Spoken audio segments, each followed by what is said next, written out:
Hey everyone, welcome to another episode of the Coach's Corner University podcast. I am your host, Paul O'Need, and today it's a first. We have two guests on the podcast, two incredible human beings who I've had the pleasure of getting to know over the last couple of years and are doing some really great things with their new coaching company, Fortify Health.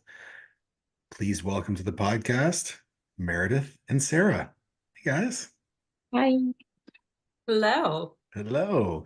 First double guest. That's Yeah, awesome. first double Yeah, guest. Usually I do one coach at a time, but I figured you guys are now a package deal. we are. We are. It's super exciting as well. So this is And I'm something proud of you for handling both of us at the same time. That's a lot, an undertaking. It's a good morning for you. it is, but I mean it's really easy when you have two people who are super passionate about what they do and who are very aligned in their goals of helping others. So I kind of want to start the conversation off with, each of you, like Sarah, you've worked for a bigger company and then you were self-employed with Sarah Bishop Coaching. And then Meredith, you were working for a larger coaching company and then decided to team up with Sarah.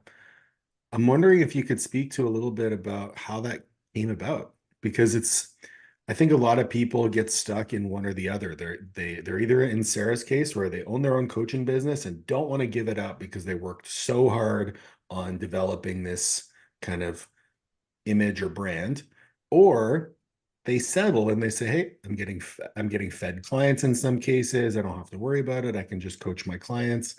Maybe, Mayor, if you want to start, like what was the impetus for you to broach the topic with Sarah about a team?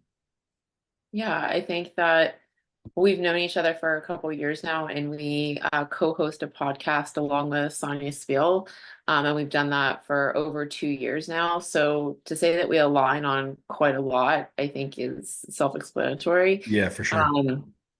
But I think for myself, because I was on a coaching team, I know for myself, I was really inspired by the people that I have around me, and that would be like essentially my former employer.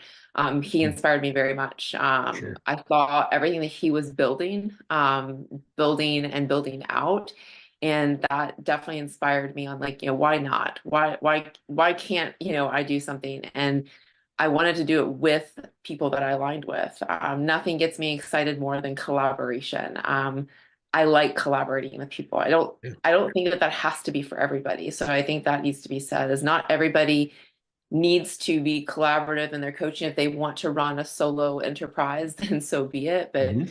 for me, like talking with, with Sarah and talking with Sonia, like that was like the highlights of my week outside of, what I do every day. But that got me amped up. And so I could think of no other better person that got me excited about doing something than working with Sarah.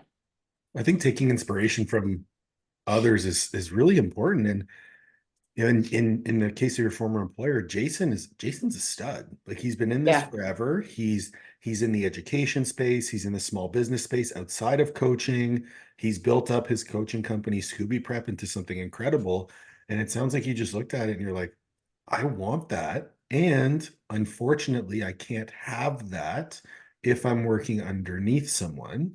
And then it comes with the self-awareness of I do my best work with others. Who's the Yeah. best person I can look to? Boom, we have Sarah, who's running her own business already. Yeah. So, Sarah, Yeah, I why? would definitely agree that I'm somebody that likes collaboration. And I mean, so up in, I guess it had been like 2.5-ish Mhm. years of having my own thing. And I grew a lot, as a person. I think I started, and I ventured off to do my own thing, but not really knowing what that would evolve into. Like I had different ideas and whatnot, but Mhm. I wouldn't say like the clearest vision, which I think is okay. Like I don't think you necessarily have to have it all figured out. I think you can kind of jump and figure it Totally. out on your way down. And that was honestly something I said when I did make the move to do my own thing was I'm just going to do it and figure it out as I go. And here we are. And I think, yeah, when this conversation started coming up this year, it was something that really excited me. And this year it's funny. I mean, Mare and I would have some walk and talk sometimes where we would just, go on a long 40-minute walk and talk to each other on the phone. And I remember this summer us both saying to each other, like, I had a lot of ideas for this year and it's not what I thought it would be. And I'm coming to accept that 2023 is just going to be a holding year. I'm just going to be okay with holding and seeing what happens. And then, well, that I took a that turn. did not end We are up. not holding, kids. We are pushing. Yes, that is not how 2023 ended, which I think that also just goes to show that sometimes when you let go of control a little bit and maybe step back to kind of see all the opportunities, things can kind of maybe fall into place as they should.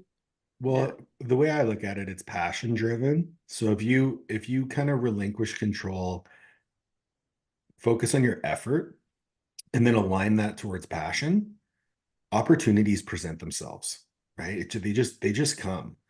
And you want to call that manifestation or any sort of like woo-woo thing. Um, but I see in this case, there's a direct alignment between the passion, the hard work, and then when I look to, okay, when we were chatting about this joint venture, it was almost like someone strapped a rocket ship to both of your asses and you just started producing. And it's been so incredible to watch for me as your business mentor to just look at it and say, this is exactly what these two individuals needed at the right time. And I'm seeing everything that's being created, whether it be the resources for your clients, the collaborative brainstorming that's taking place. And it speaks to what a true partnership can be. Um, and I kind of want to dive into that passion piece because it's something that I've known about both of you for a really long time. You're more so in that functional health space, each attacking it from a little bit of a different avenue. Sarah, I know you do still prep clients. Mare, I know you have no desire to prep clients. So there is a delineation of ideal client within this partnership, but you both align on the one core value, which you've turned into the slogan for your company, which is challenging the narrative. Can you speak a little bit to what that means? Yes. Well, I guess for me, like with like the physique realm and, helping people kind of balance both goals, right? It's like, I feel like before, or like, I almost thought like you had to have like one or the other, right? You either were focused on your health and well-being or physique goals and bodybuilding. And, I believe they need to absolutely go together to be successful as a competitor. So yeah, I think just for me helping people like see how they can have both, or that you don't have to compete to live this lifestyle, and That's a kind of that's a big having, one. Yeah, yeah, so like, and maybe like having like realistic expectations about your body composition. And realistic expectations doesn't mean, like, I think people hear that, they're like, oh, I have to be realistic. And then that like brings their standards way down. It's yeah, like, no, like I think we can have it all, like maybe not all at once. Um, but I think that's something that I like to kind of just speak on it and show people, because and a big part of that is because that's what I've gone through and have been figuring out for myself. for sure.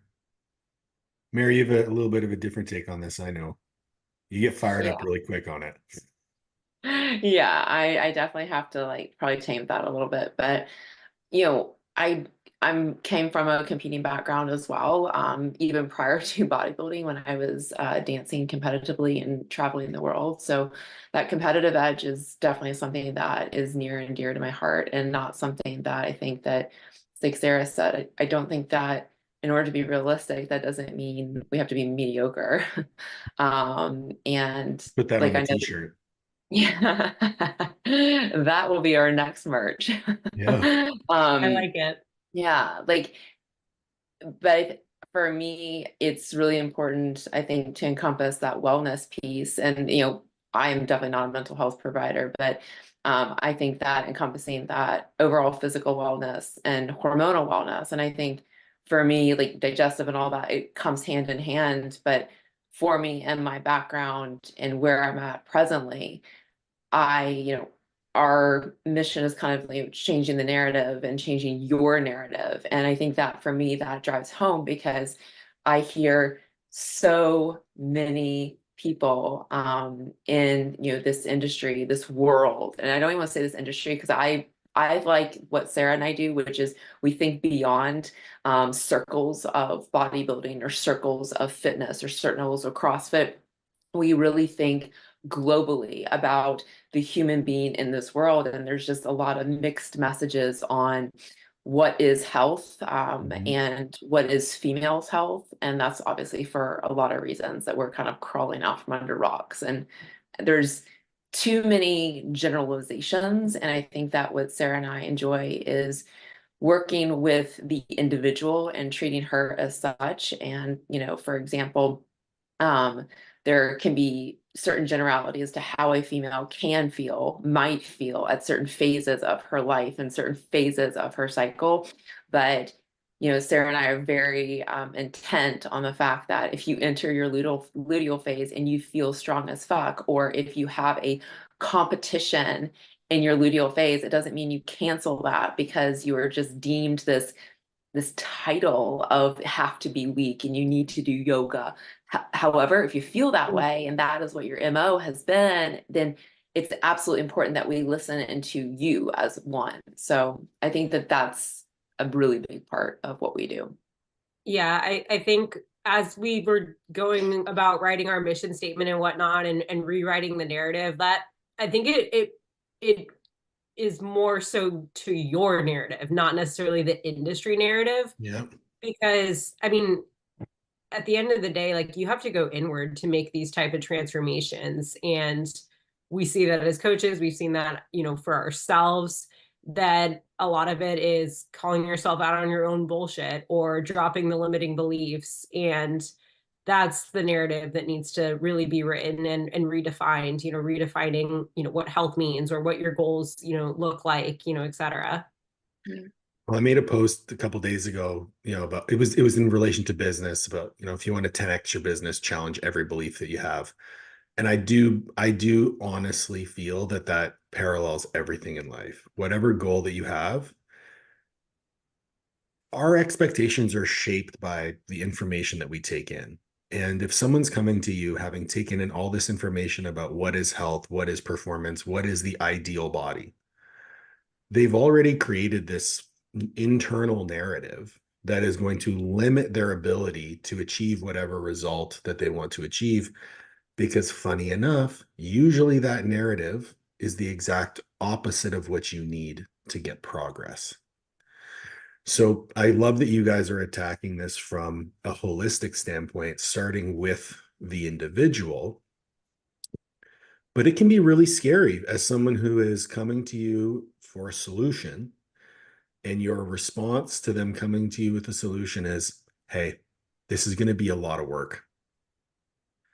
And when you look at like sales 101, convincing people that it's easy, Oh how do you yeah. go about having that conversation? I will just say I'm very direct. Yeah, you are for sure. I'm very honest. I'd like to say I deliver it with some empathy because I've been there. Sarah's the same. We have somebody actually asked us on a recent Zoom call, like, what's going to be changing as far as, us being collaborative, or what do we each have, to bring to the table. And I know it sounds really simplistic, but we are two different people. And we've had two different experiences in life, even though maybe our experiences run along this parallel line, such as, we are female, we share that in common. We have both have had menstrual cycles and have had lack of, we both have had, disordered eating, like, but how we've gone through those and the why that got us there is incredibly different. And those have required us to go within. And so when I approach to a client, that's what I deliver. As I say, like, this is about you and your journey. And what I often ask them is, when it comes to their goals is, and I know that you're big on this, is like, do their actions truly align with their goals? And are they honest with that? Do they want to be? Is their ultimate goal, is that really what's going to make them happy? And like, why is that? Like, what is it about that goal that is going to bring them happiness? And I know you've talked about that before. When it comes to most people, it's body composition. Everybody wants body composition, and rightly so. We want to be happy. We want to feel sexy. Like, I get it. But to obtain those things, we have to be honest with our day-to-day life, and this conversation of what is normal versus abnormal. I think we all can get on that when looking at the people that we surround ourselves with. So you have this goal, but the people that you surround yourself with, they're considered, or you're considering what they are and what their actions are as normal.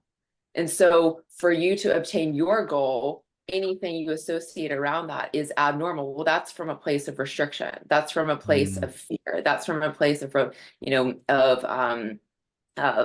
lesser than. And so I think that having those open and very direct conversations can be very eye-opening for the individual on what they really want and what they're willing to do to achieve that. Very well said. Very well said.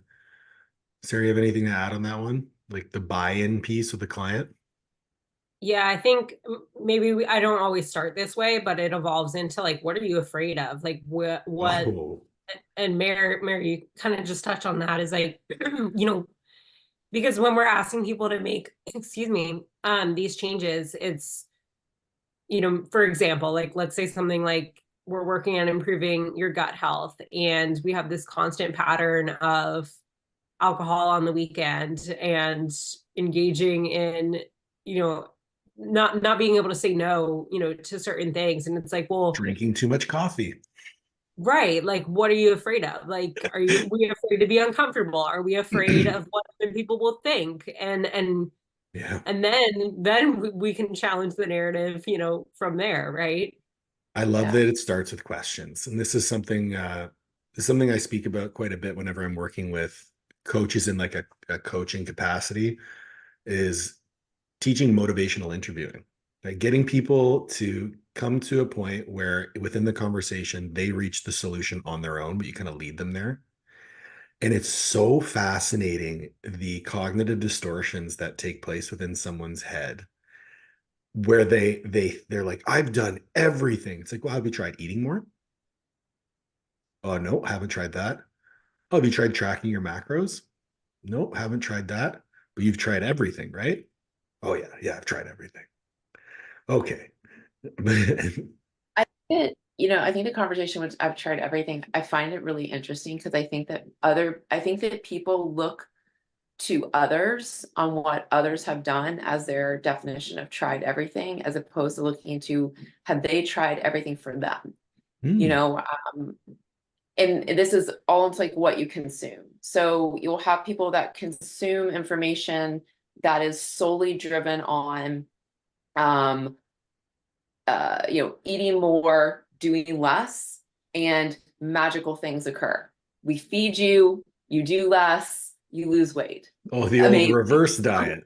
Who would not like that? Although I have met some people that just don't like that, and then we have the other camp that's like, drive into, just drive hard, no team, no days off, grind, hustler, like that.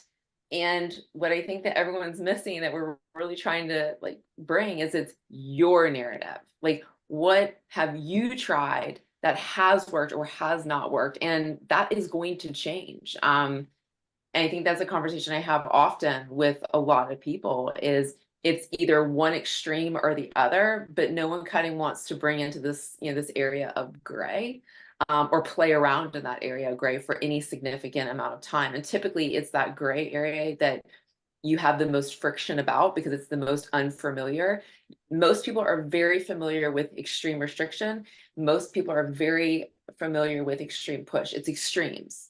No one's familiar and no one's comfortable within this area that everybody says they want, which is this balance. Like, Imagine a life that you go in and you work really, really hard in your training session. You feel yourself really, really well. You also rest really, really well. Like you're actually doing all the things and having those buy-ins. Like that's the place that nobody really wants to visit. They don't really know how to push hard, but how to, how to recover just as hard.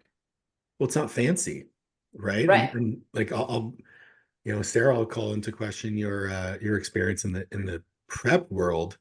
You're either off-season pushing, prep pushing, or in some sort of very abbreviated thing called a health phase, where you're still kind of pushing. But in a lot of instances, and I've seen this with myself, I've seen this with a lot of my clients, especially powerlifters, some of the best progress can be made when the check-in is distilled down to, hey, you're doing great, no changes. How do Maintenance you, phases. yeah, Oh God, how dare we have a maintenance phase? yeah, how dare we keep calories static and push something else? Definitely not Yeah. longer than 10 weeks.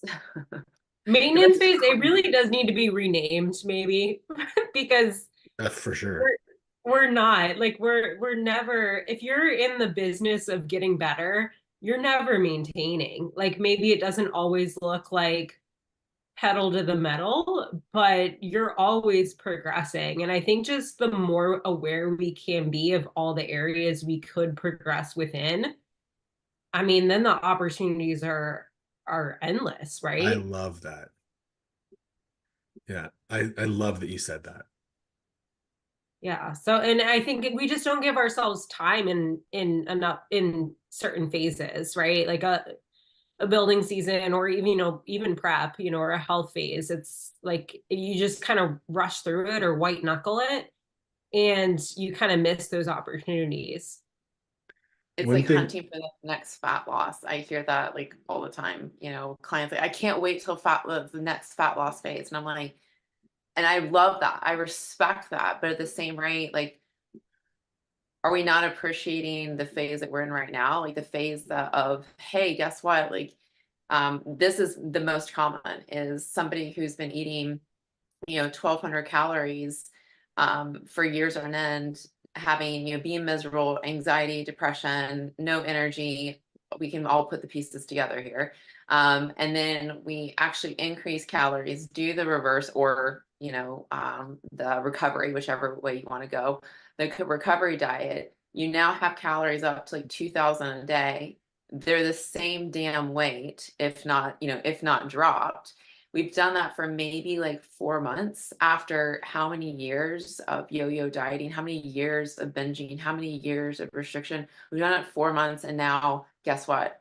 It's fat loss phase. And it's like, I think it's sad because I'm like, look at what you're doing now. You're getting so strong. You're feeling good. You have a sex drive. Like you're going, people are going on vacations and able to enjoy foods or drinks that they may not normally have on a daily basis and come back and be like, fuck, I feel great. This is awesome. Like, awesome. You've had an amazing 12 weeks out of how many years of life. And now we're just like hunting for that next, that fat loss. And I love goals. Like, I don't want to say that people can't be goal driven and goal oriented. That's not it at all. I just think that there's a slippery slope, and then that's when a frustration may occur. So somebody goes into that fat loss phase, the one after those 4 months of after being years, they go into the fat loss phase. And what if their body doesn't respond? What if they're not ready? So what do we do then? Right. Like, and I think that's just really important to just kind of put some things together, look at someone's history. how do you deal with expectation management? Because I think that's something that you guys are going to come to face and definitely have faced in your own practices. Mary, you and I had a conversation the other morning about, I said, what are the people that come to you? What's the number one thing that they want to achieve? You're like a 50 Wait, year old who what wants did to look you like a, think it was though? You have to say that. And I agree this. Most people come to me and they talk to me about symptoms and hormones, but then when you ask me the number one, you said, what yeah. is the number one, the ultimate driver, the ultimate driver? Everybody wants gut health, hormonal health, but what do they really want underneath it? And what's that answer? The answer was they want a 20-year-old body and a 50-year-old body. Yeah. Yeah. And I thought that was because, okay, again, I'm a young man, young, quote unquote, young man. I don't care to look like a 20-year-old because I looked like shit when I was 20. But um, that to me is so wild. But imagine this is where it's like this is where I really love like where Sarah and I come from as we listen to the client. Like Mhm. if you have to like take a step, like put your take a walk in their shoes.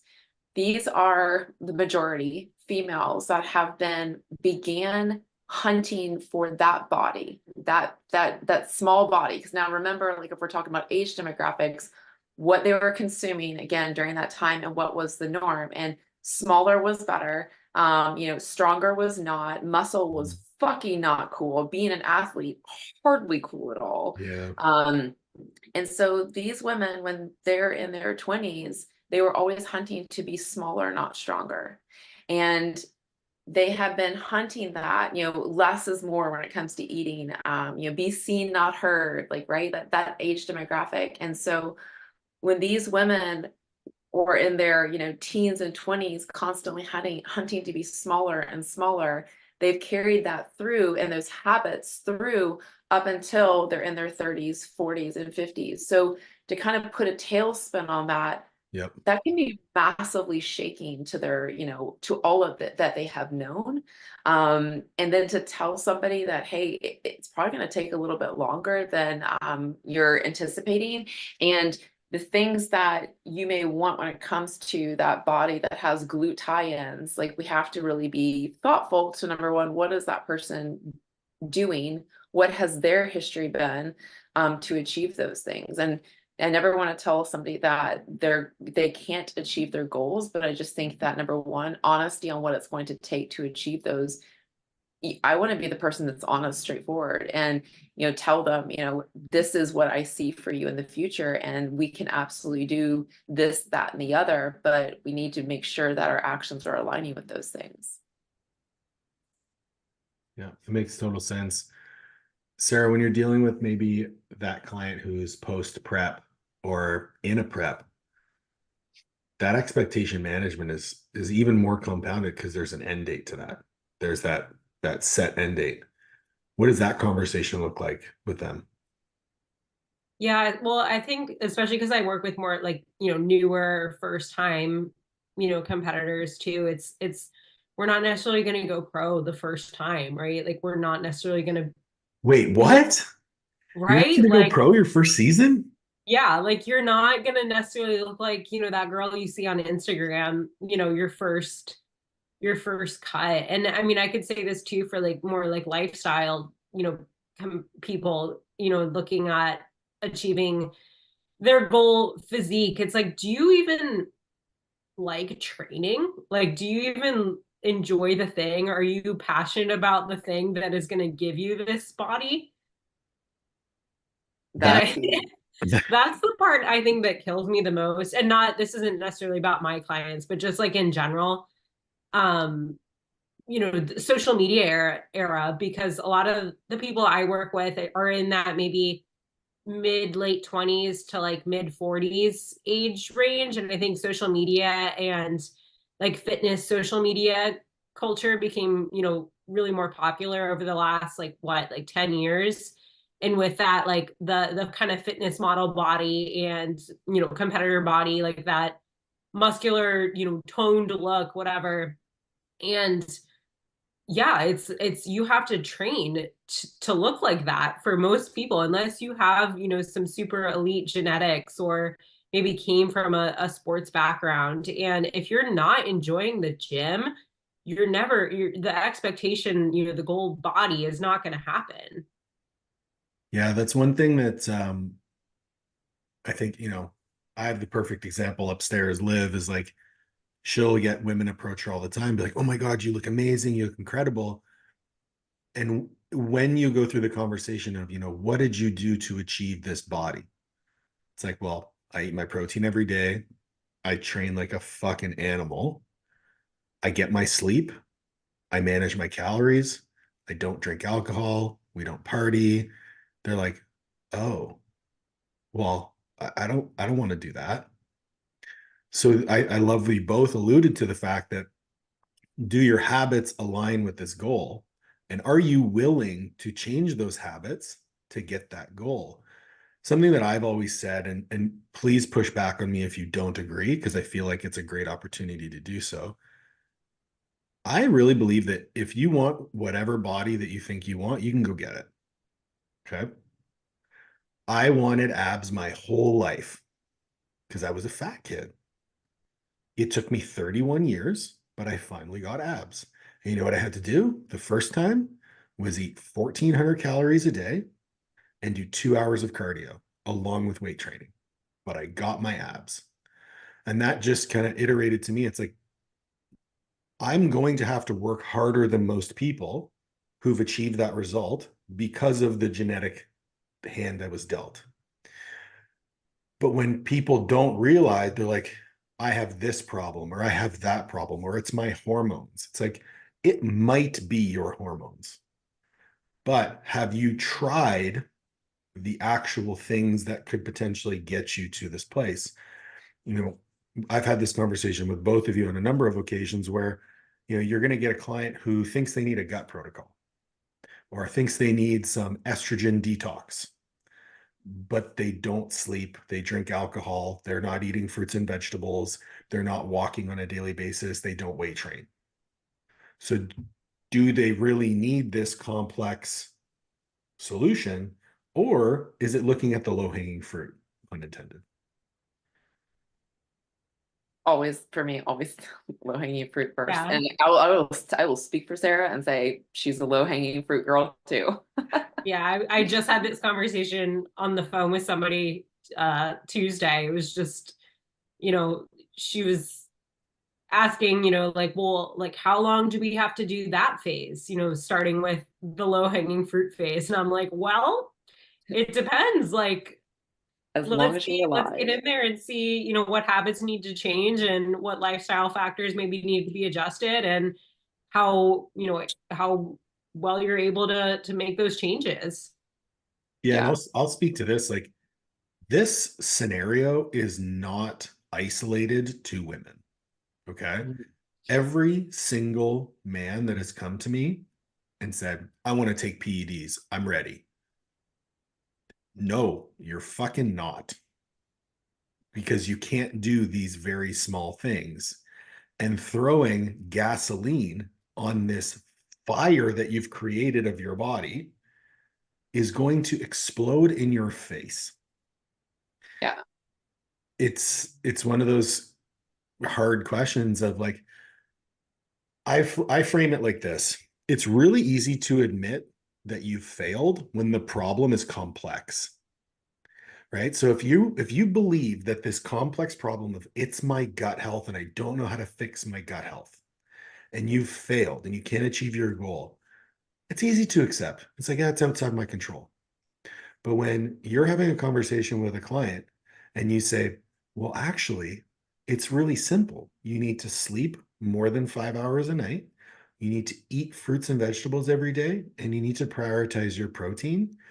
And then all of a sudden they start feeling better. It's like, now they have to admit to themselves that they were actually failing at a simple problem.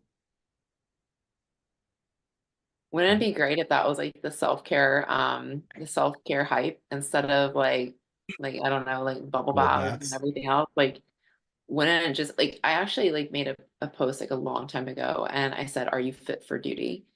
And I said, wouldn't it be a wild thing if in order to show up to our daily jobs, like whether you're civilian or not, show up to your daily jobs, you actually had to check in with a health coach and said, hey, this person of society is getting their daily movement in, or we're working towards this, we're meeting our veggie goals. Can you imagine the downstream trickle on just health overall if that was like the barrier to entry of a lot of things?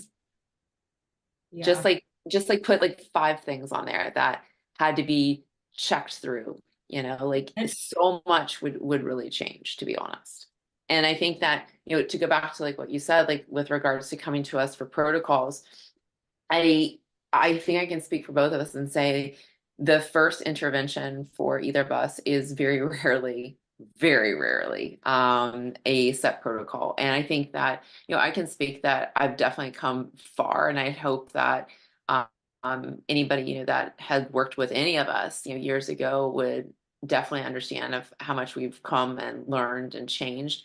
But I always start with, what are you doing right now? And I know that that can be poo-pooed on by a lot of coaches.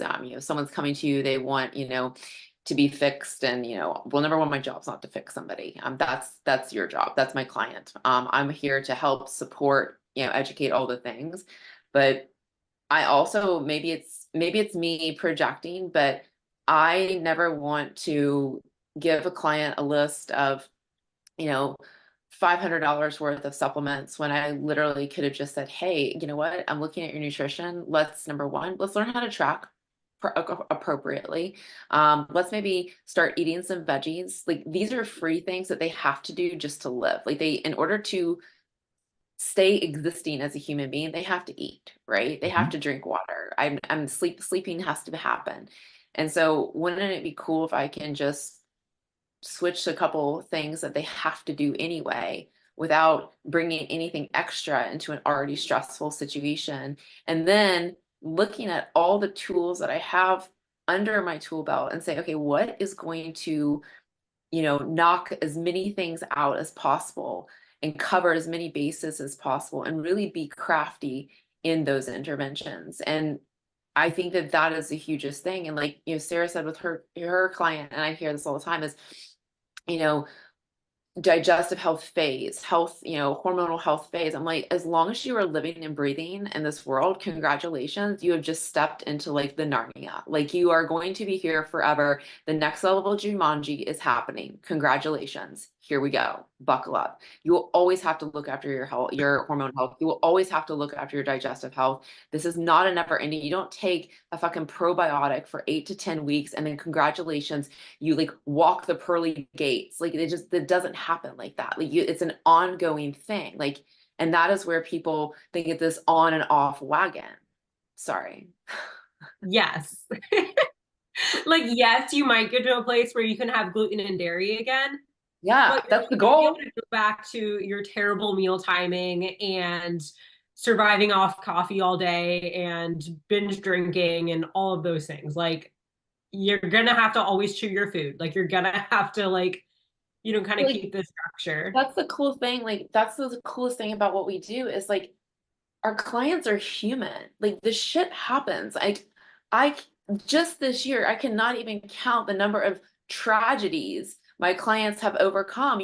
Unfortunately, people getting into car accidents, somebody dying, like, kids getting sick, one kid gets sick and then all four of them are sick. A dog is vomiting. Like, this is life. And this is where, like, as coaches, we come in and step in and say, hey, listen, let's look at what's happening. Let's look at how we can cha-cha and pivot our way for like a couple of days. As like Paul has said to me many times, like, now is we're gonna tick boxes. And as much as I'll cringe, I need to tick a fucking box. And ticking the fucking box, if I put my ego to the side, is hard as hell. To stick my pen in the box, to bring it down, and to check it up. That took so much effort. But if I didn't have somebody in my corner who is, I'm going to say, like, unbiased at that moment, then I would continually try to kind of burn myself out. And that's where we step in as coaches and say, hey, listen, you know what?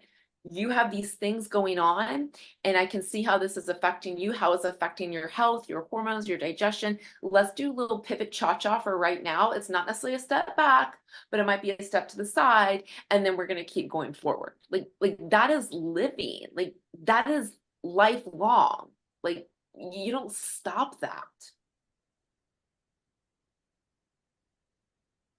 Yeah, for me, like, everything you're saying resonates so deeply with me because, I've seen it in my own journey, my own whatever, coming with injuries, or, pushing for a bodybuilding show or a powerlifting meet, or even now working on my gut health. These are all things that I deal with on a daily basis. And sometimes you can do everything right and follow the right directions, and shit still goes south. Yeah. Yeah. Yeah. And So, simple doesn't mean easy. Rarely. okay. How do you help somebody overcome that limiting belief though? Because people think this is like, people will tell you that shit's easy, especially in the fitness space. Do this in 6 minutes, do this in 3 weeks, do this right now. But you're not selling. And this is, we can talk We about, make it complex though. In our own brains, the brains between our ears, yeah, we we make make it, we things make it very complex. complex. What I'm trying to get at is like this narrative that's been created, and the one that you guys are directly trying to fight against with everything that you have, is to show people that they have control. You're putting them in the driver's seat, you're giving them the directions, and you're showing them that they can drive their car. The road might get bumpy, they might make some wrong turns, but you're there. And I'm wondering, I kind of have this theory that a lot of and it's funny because Austin made a post about this recently. Uh, and maybe Sarah, you could speak to this. The people that have the most issues are usually the ones who are highest type A, right? They're high achievers, want control of everything. They're more neurotic. Like, can you speak to that a little bit? I mean, yeah, like I mean, it's very true. But when we think about, I mean, so many, and I know everyone hears, and everyone is so tired of hearing, like, gotta work on your stress management. Like, Ugh, yeah. stress is the root of the issues. Well, it's true, but we have to also think about like what a stressor could be.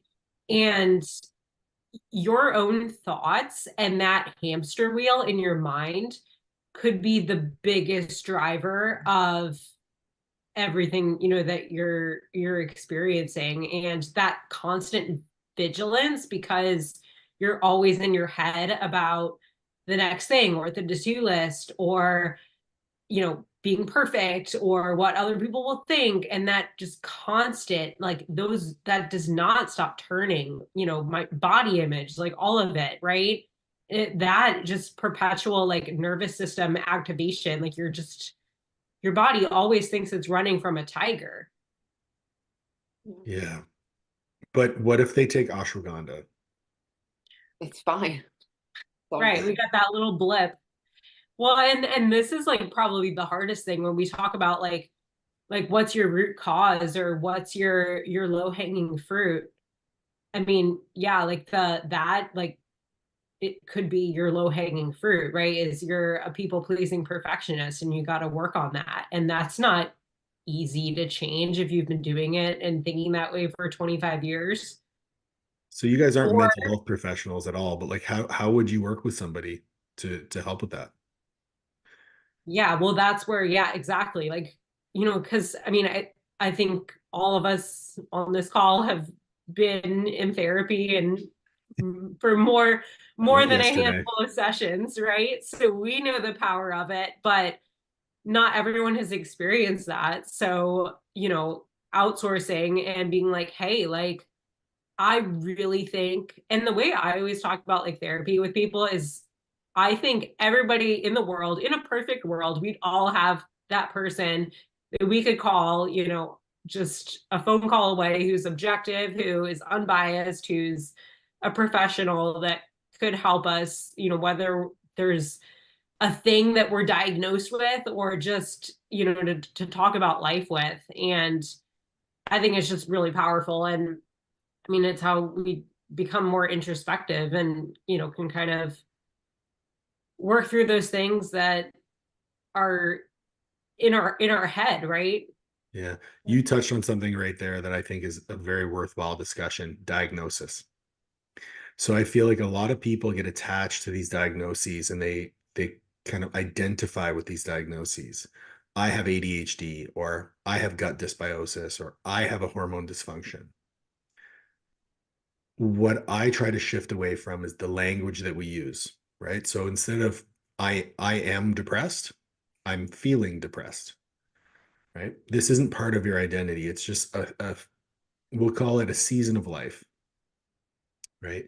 So you have, maybe you are suffering from a hormonal dysfunction, but you are not a dysfunctional human. When you're speaking with a client, how like how do you draw awareness to their use of language, and how do you use that in the conversation to shift their frame of reference?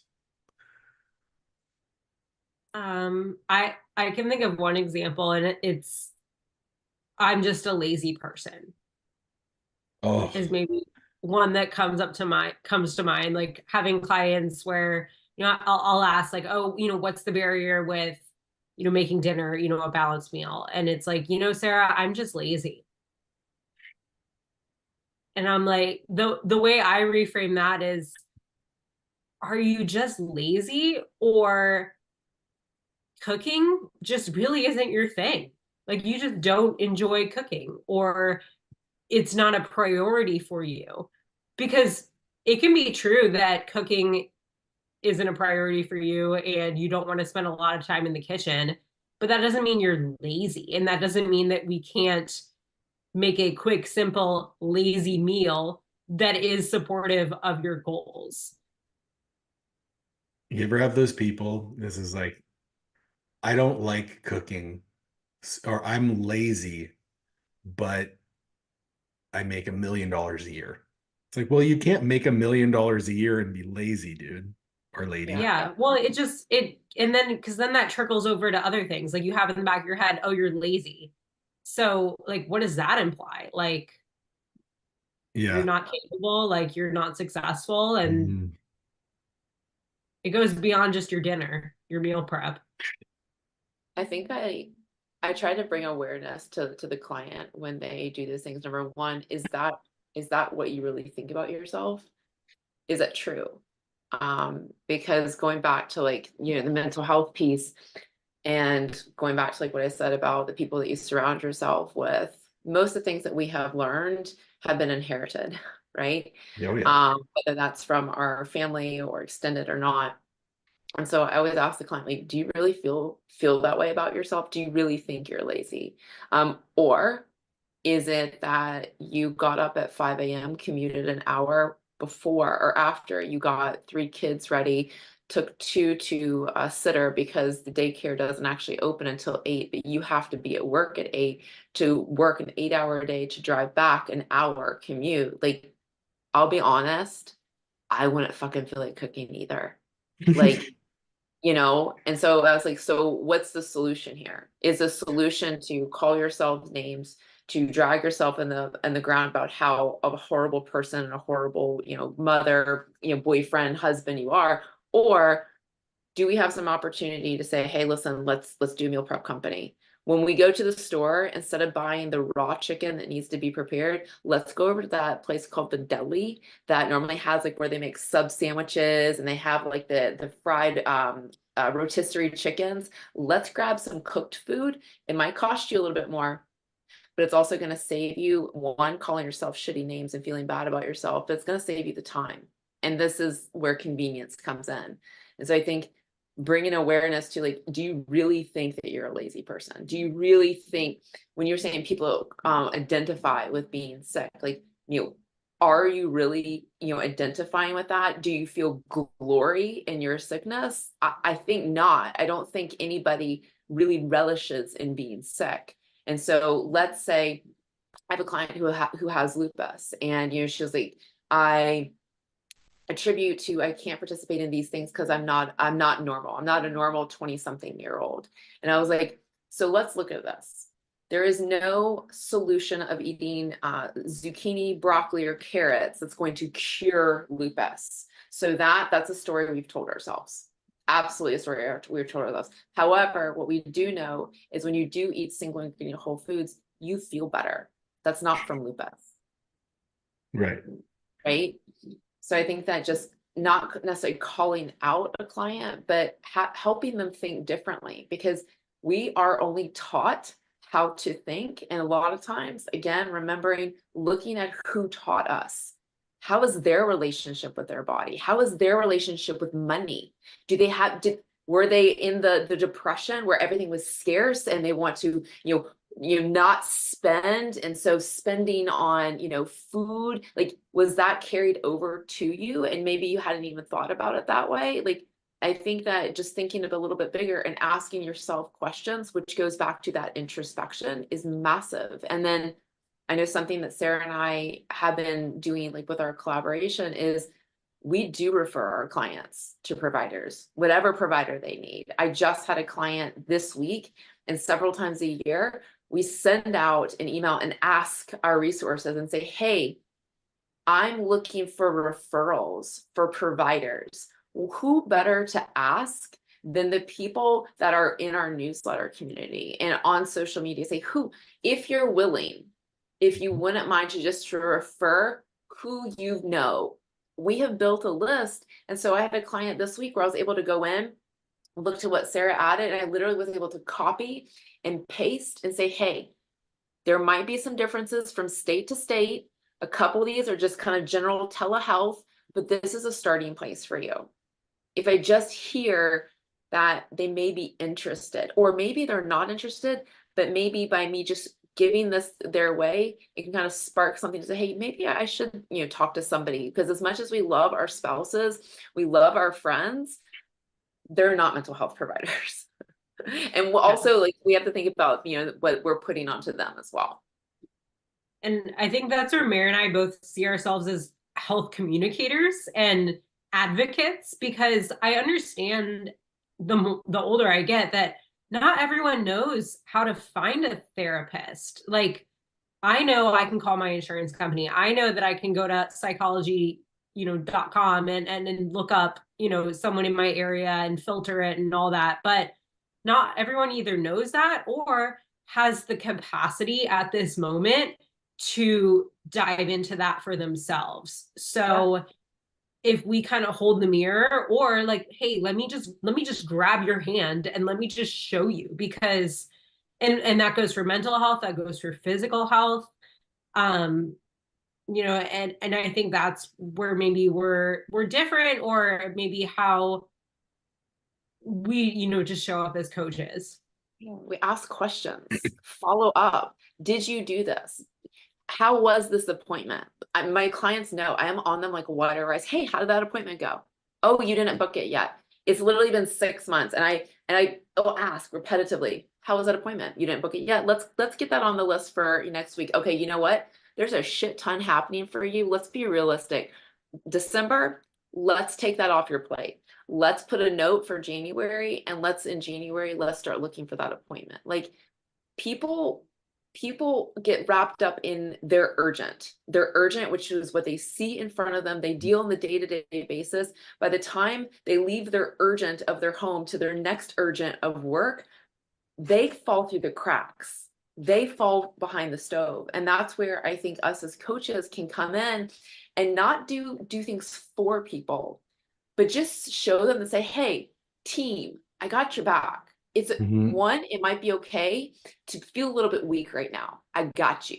Or, girl, it's time to step the fuck up. I need you to put your big girl thong on. I need you to put your nice bra, and we need to get to business. Whatever it is, this is our job as a coach, is to support. Yeah, I put my business thong on this morning for sure.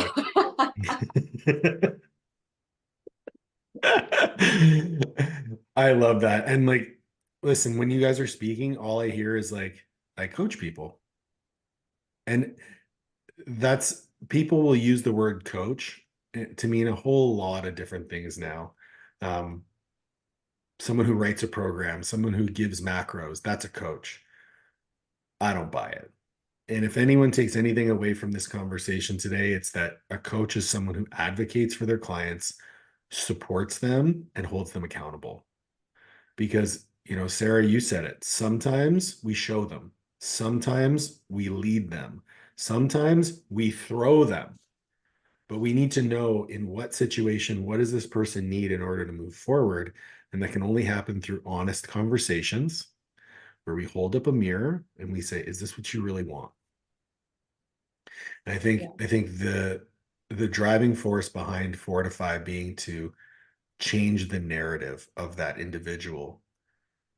It just speaks to a massive shift in the way that we approach what we do as coaches.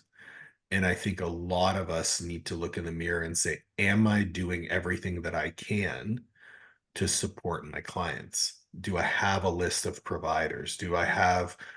Am I confident referring out? Am I able to troubleshoot this problem? Do I have the professionalism to admit that I don't have the solutions to these problems?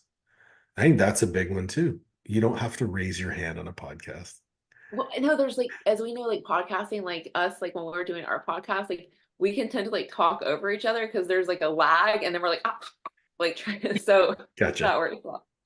I was gonna say, like, I think that, for the coaches that listen to this, this is where the three of us have had like a lot of dialogue behind is when we start to get to what I'd like to say, like that deeper, more robust level of service to which I would hope we can get to a level where we're all doing that. Yeah. It does have to come to the question to number one, looking at how you are able to service your clients and how many clients that you can service without, because this is also something that has been crucial for Sarah and I when teaming up together, is that check-in process between the two of us and honesty between the two of us. And we can absolutely be honest with each other. And what's interesting, at least for me, I totally could be calling myself out on this, but I will get really, really excited about something. And I don't know if she's like telepathic or whatever, but I will, send her like this massive voice note or text and about being really excited, but then always kind of be like, I'm not really sure.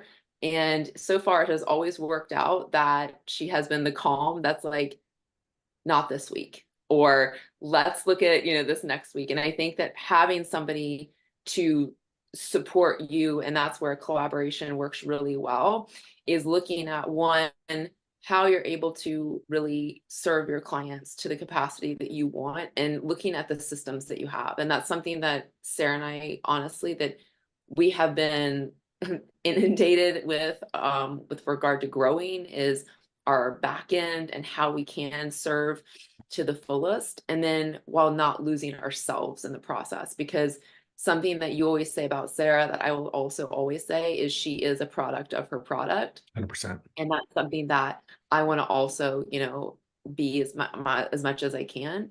And that's something that we want to continue to grow, and we want to continue to serve as many people as we possibly can, but we do not want to lose ourselves in the process, because we are products of our Mhm. product. I love that you said that. Maybe let's shift the conversation a little bit to like, so I'm very big on coaches pursuing their best self, right? I think if we're not pursuing our best self, we're doing our clients a disservice. Sarah, what's something that you're going to do in 2024 that's strictly for you? Are you comfortable saying? Well, I'm going to prep again for the Oh, first time in 5 years when I start holy prep. shit.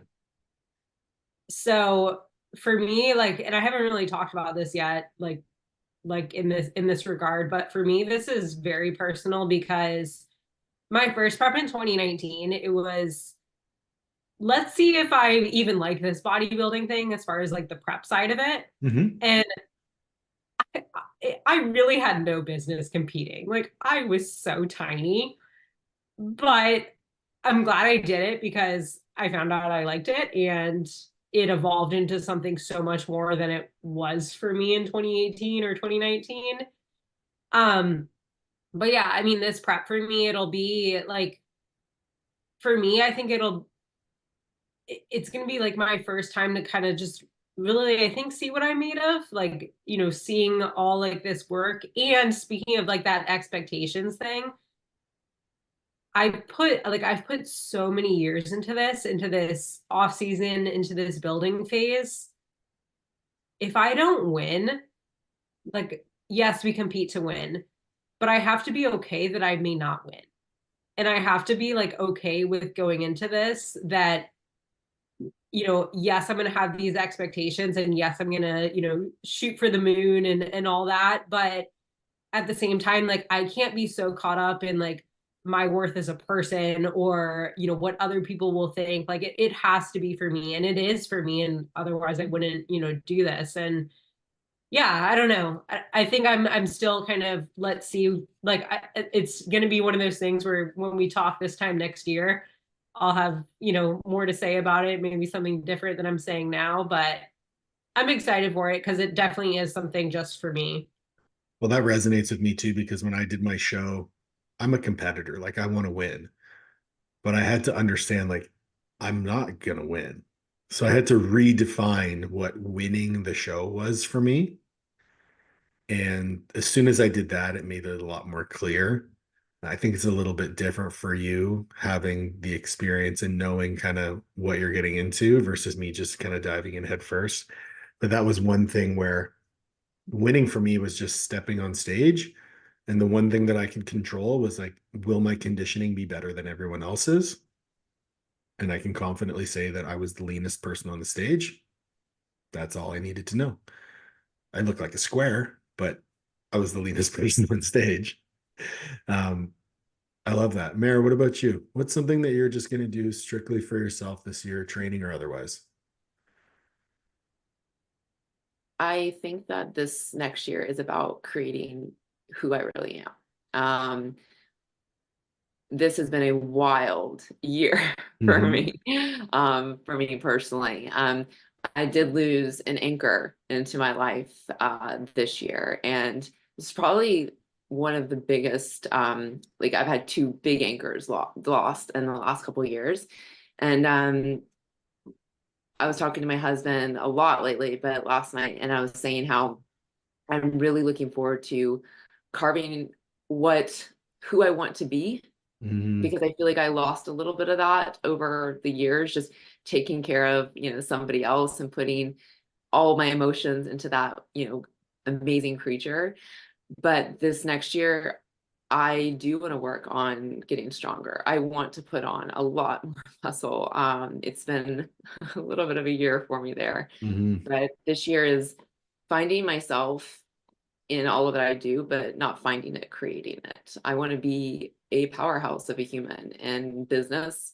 Personally, I want to carve more relationships, do more things. So getting comfortable in doing those things again, that's something again that Sarah and I talked about going into next year, that as much as we are driving, you know, business oriented women and helping as many people as possible, I actively want to start carving out time to do things outside of the gym, outside of work, because I absolutely, everything can be surrounded around this computer, whether that's education, working in Mm-hmm. my business, on my business, everything.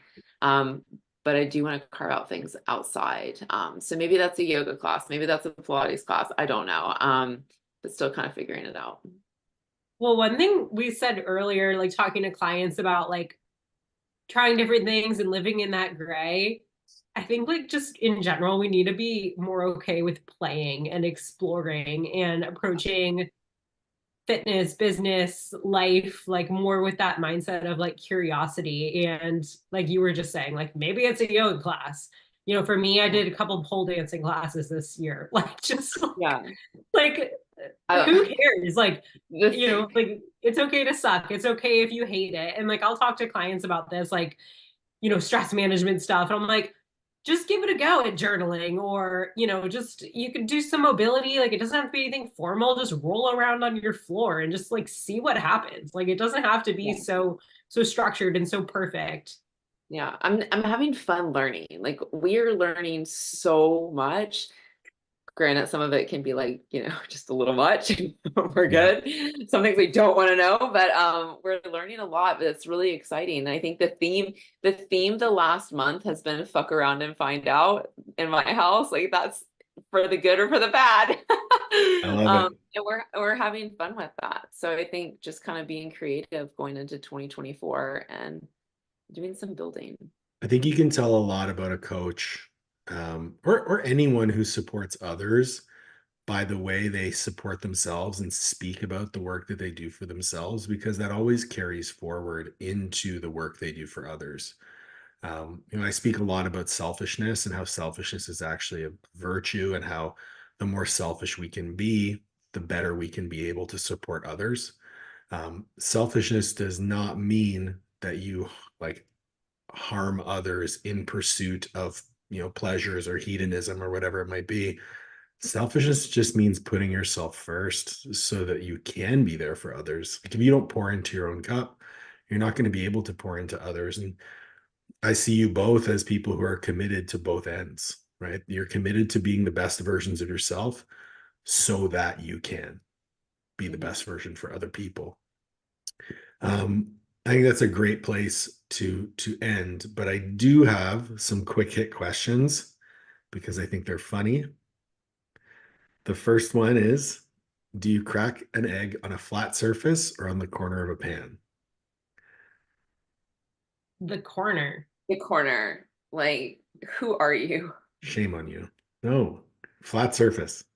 Why Like the would you do corner? that? It's gonna make a mess. Like it's gonna be on that. So you're cross contaminating. Like at least if you crack on the corner, it's gonna run into the thing. Oh, If something happens. Meredith, you would die. Guess what I caught Mike doing the other day, my husband? What? Putting the cracked eggs back in the egg container with the other eggs. What? Why would you do that? This is why we have gut issues in our house. I think I started. Monster. Sorry, Mike. We just outed you on the podcast. What is one album that you could listen to with no skips? Oh my God. The graduation album. Kanye Kanye. West? Okay, Yeah. it's a good one. Anything enough. Any of his albums.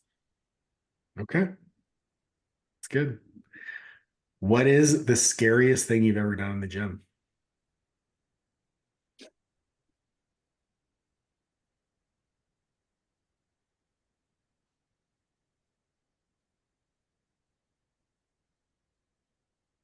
You might have to like Okay. pause.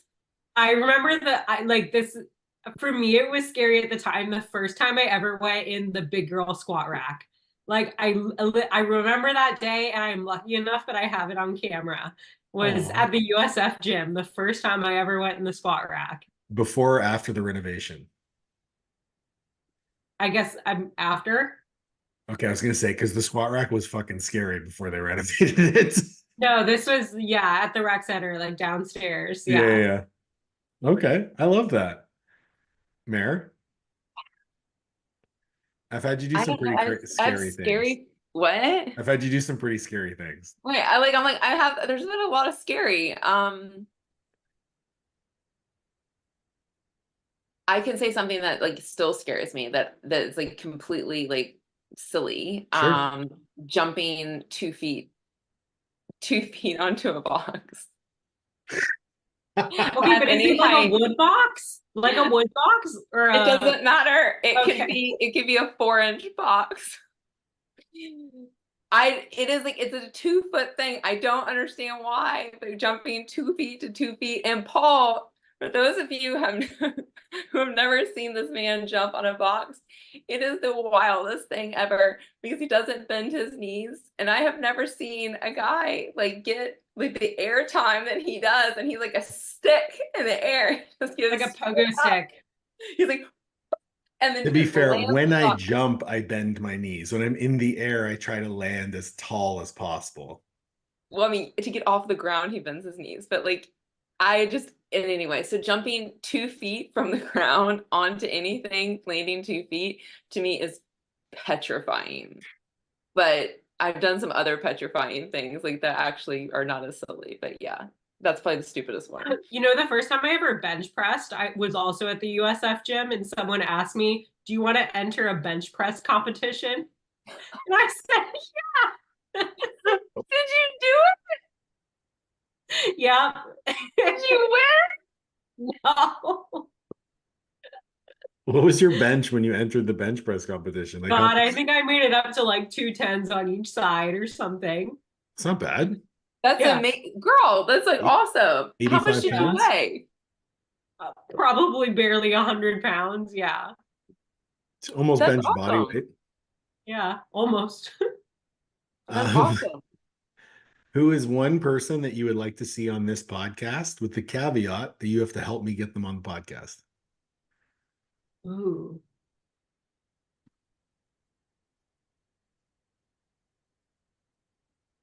I don't know.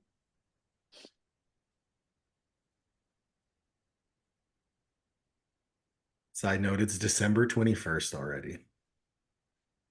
I know. Crazy. Shit, I'm trying to think. I already sent a message out to Austin, so I'm just waiting on him to reply.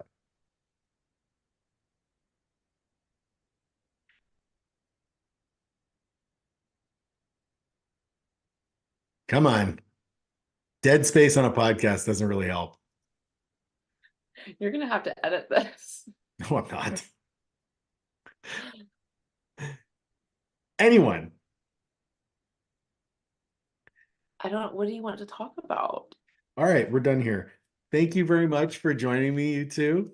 I am honestly seeing you guys team up and put Fortify out into the world with the message that you are really living every single day makes me so proud. And to have you on the podcast, talk about what makes you guys special and what you're trying to do differently was an absolute pleasure for me. So, yeah, what's up? I'd love to hear you and Jeff Black have a conversation. Sure. I think that would be a really good conversation. I think that'd be very entertaining Yeah. and insightful. I think that would be like that would be a really good time. Okay. So you interrupted my flow of being sappy, so you don't get I'm any more sorry. sappiness. Thank you both so much for being on the podcast. I will have links to Fortify Health, Bear, and Sarah both in the show notes. Thank you both for joining. Please make sure to like, share, subscribe, and ring the bell for notifications. Any parting words, ladies? Thank you for having us. You guys are the worst. Well, it's true. Like, I mean, thank you. And like, for those who don't know, Paul has been and is our handler, and he's been instrumental in driving us to do really awesome things. And we are the ones that come to him with all these, ideas that we have, and he helps kind of organize us. And we just are really grateful for you. It's been my pleasure, guys. Thank you so much. Have a great day.